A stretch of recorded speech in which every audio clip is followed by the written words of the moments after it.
A little while in, we're dealt 8-3 offsuit in the big blind. It's not the prettiest of hands. I'm looking for any reason not to play it, but the small blind only limps in.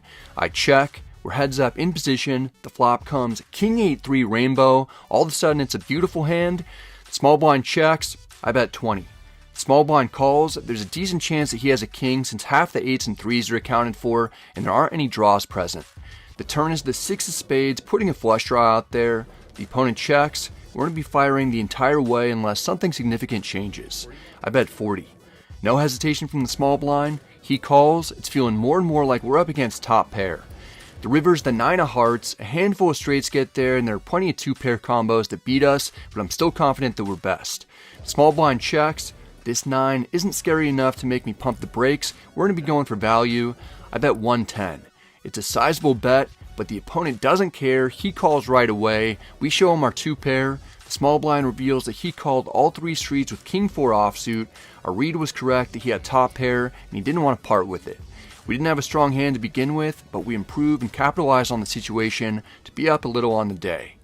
Next, we're dealt ace-9 suited on the button. We're going to be playing this one. The cutoff shows interest. He raises to 30. We can call or 3-bet, which gives us the chance to win without seeing a flop.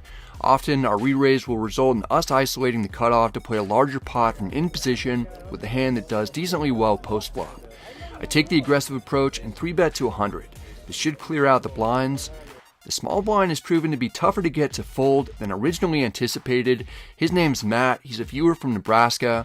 Matt shouldn't really be cold calling any 3-bets. He should be 4-betting or folding.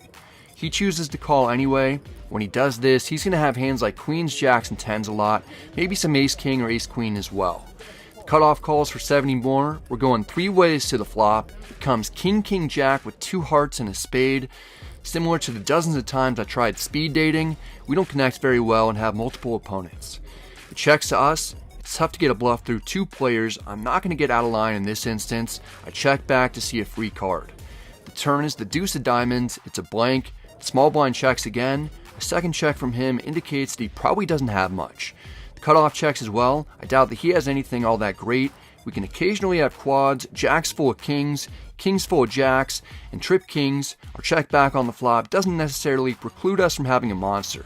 I make a small bet of 90 to try to clear out some small and medium pocket pairs that are currently 3rd pair. I might even play this way with aces. The small blind isn't letting go of his cards as quickly as I'd hoped. He calls the bet. He could definitely have queens or 10s. I might have to fire one more bet on the river to win this pot. The cutoff folds. It's down to heads up. The river is the ace of clubs. I was planning to bluff if we didn't improve, but now the plan changes since we've got quite a bit of showdown value and can beat the hands that I put the opponent on. The small blind checks. I doubt he'd be able to call another bet with anything that we're beating. I check back.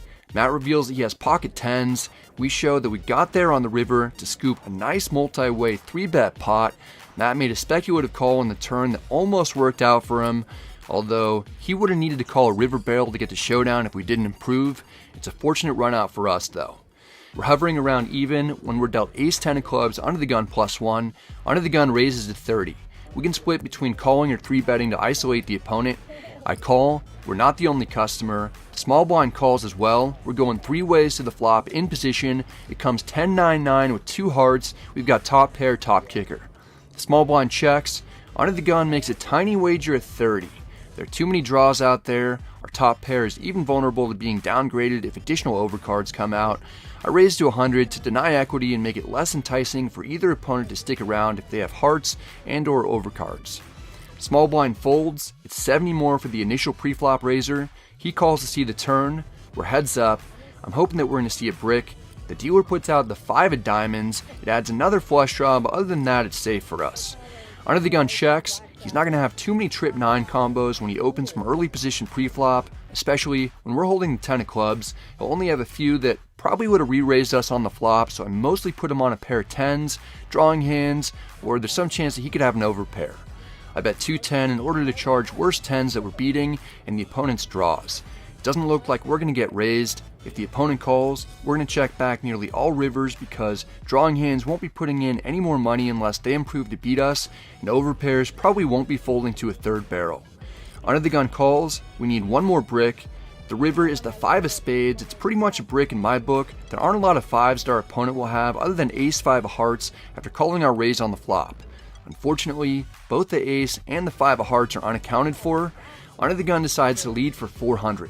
It's hard to piece this one together. Guess you just have like ace-5 of hearts? This is weird. It seemed like we were ahead on the flop and turn. All the major draws miss. This could be a last-ditch effort for the opponent to try and steal the pot if he's thinking we both could have had draws and have now both missed. This bet could be some sort of blocker bet with ace-10 or king-10, in which the opponent is naming his price. If he gets raised, he'll fold. I'm too curious. Alright, call. You're called. There's a 9. Yeah, no, that's good. The opponent wins the pot with jack-9 of spades for a full house. He played his trip 9s patiently, and it pays off for him as he wins a substantial amount of chips from me, but my parents didn't give me the name Bradley Revenge Owen for no reason. After adding on for 800 more, we're dealt pocket aces in middle position. The under the gun straddles on every hand now. Under the gun +1 raises to 50. It's the same opponent who beat us in the previous hand that we went over. We're gonna get him. I 3-bet to 150. When we're 3-betting as the second player to act pre-flop, it won't come to a surprise for most players at the table that we've got a monster, but maybe we can get some action. In particular, we want our dollars back from the initial raiser. Under the gun +1 calls for 100 more. We're going to play an inflated pot heads up against our nemesis as we take the best hand to the flop. It comes 5-3-3 rainbow. It's a sweet one for us. There's almost nothing to worry about. Under the gun +1 checks. We want to keep him in with his entire range, which should contain a lot of middle to high pocket pairs that are drawing nearly dead. I down bet to 110 for value. If under the gun +1 has 6s through jacks or queens, we're going to be hearing from him. Even if he has overs with a backdoor flush draw, he may be tempted to call when he's getting over 3-1 to see the turn. Under the gun +1 disappointingly folds. We don't get all of our dollars back that we lost in the previous hand. We recover a nice chunk though. In this one, we pick up pocket 10s on the button. The cutoff gets things started with a raise to 50. Again, we find ourselves in a situation where we can call or 3-bet. I call. The problem with calling is that we're likely going to get one or more of the 3 players behind us to call, but 10s doesn't do too poorly multi-way, especially when we're in position. There's a decent possibility that we'll have an overpair to the flop, and if we can hit a set, having more potential customers to pay us off is beneficial for us. Small blind calls. By the look on the big blind's face, he's either having difficulty digesting his last meal or he's going to 3-bet. He doesn't take out any Imodium. Instead, he takes out raising chips, 3-betting to 250. Our hand flops well and is under-repped, so I'm not inclined to fold. The cutoff calls for 200 more. It's unlikely that he has us beat because we can pretty much rule out him having aces and kings when he doesn't 4-bet. The big blind was set up well for his squeeze, so he doesn't necessarily have to have a monster in order to make his play. 10s might be the best hand, or we could be flipping with ace-king, so I'm tempted to back 4-bet. The problem with that play is that the big blind is supposed to be 3-bet squeezing as a bluff with a lot of combos like ace-10, king-10, queen-10, jack-10 suited, so when we have removal for those hands, it's more likely the big blind didn't 3-bet light, and as mentioned earlier, our hand does fine multi-way with its set potential. I call for 200 more. Small blind doesn't want to miss the party. He pays the $250 door fee. We're playing a rare 4-way 3-bet pot, and we're in position with over 1,000 in the middle already. The flop comes queen 9-8 rainbow. We've got middle pair and a gut shot straight draw. The small blind checks. This flop kind of crushes everyone's range, so any bet made should be assigned a lot of weight because it's hard to get a bluff through 3 people when nearly everyone could have a set. The big blind is fearless. He bets 400. He's going to minimally have top-top or an overpair, if not a set of queens. While I'm considering whether or not we should call one time to see if we can improve, the cutoff raises to 1200.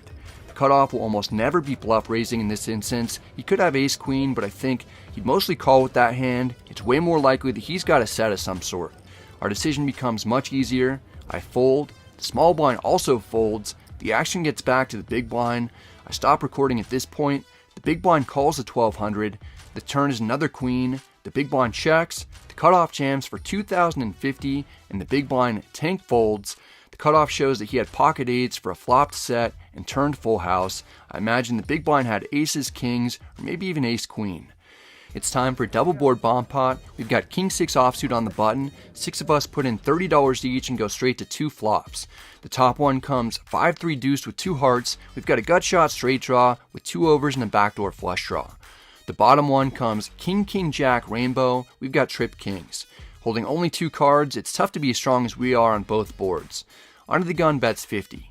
We don't want to start blasting away with raises because we don't really beat any other combos containing a king, since we could easily be outkicked and all worst kings have a pair on the top board or an open-ended straight draw, while we'll likely be chopping the bottom board against a hand like king 5 down to king deuce anyway. I call. An added benefit to calling is that we can maybe induce another player to call, so if we can win half the pot, it'll result in us profiting more money than if we win half the pot against just one opponent. The small blind and big blind fold though, it's down to heads up. The top turn is the 9 of hearts, giving us a flush draw. The bottom turn is the 6 of spades, giving us a full house. As long as we're not up against king jack, we should win at least half the pot. Under the gun bets 200. We have one board locked up with a ton of potential on the other board, and we've got position. I call to drastically under-rep our hand strength and keep the opponent's bluffs in, but I'm not worried at all. In fact, I've got very devious plans for the river, whether or not we improve. The top one is the 3 of diamonds, which is disappointing because I really wanted to improve there. The bottom river is the 4 of spades, which is a great card because we retain the second nuts. The opponent swings for the fences, putting out an unexpected overbet at 1200. There's a common tactic used when you have one board locked up and you want to put your opponent to the test by making a massive wager in order to get him to fold if he's not strong on both boards. It's extremely effective, particularly in double board hold'em bomb pots when it's much tougher to be strong on 2 boards compared to PLO double board bomb pots. The problem for the opponent is that we have the perfect hand to employ the same tactic and fire right back at him. We've got 2390 total, and we're not going to be folding. We're not going to be calling either. The only hand that I expect to get snap called by that we're losing to is king jack, which is the nuts. It'd be a complete disaster if we run into that combo. We fade the snap call, so I know for certain that we're at least going to win half the pot. The reason I jammed and the reason it puts the opponent in such a difficult spot is because we're holding the king of hearts. If he has trip kings with the ace of hearts, for instance, he has to be concerned that we have king 6 or king 4 of hearts that scoops. Pocket jacks, pocket 6s, and pocket 4s would scoop as well. The opponent is thinking for a long time, which is a phenomenal sign for us. We're free-rolling the bluff shove at this point. If we get called, there's essentially no way that we'll win on both boards unless the opponent happens to have king 4, so we're rooting for a fold. It's really not that much more for the opponent to call in relation to the size of the pot, so he must have really gotten himself into a pickle. Looks like we've got king jack, pocket jacks, king 3, ace king of hearts, king 6, or some other king with 2 hearts. I'd make the same shove with pocket 9s or 3s as well. After over a minute and a half of tanking, the opponent makes up his mind. Unfortunately, he calls. Chop it up, I'm sure.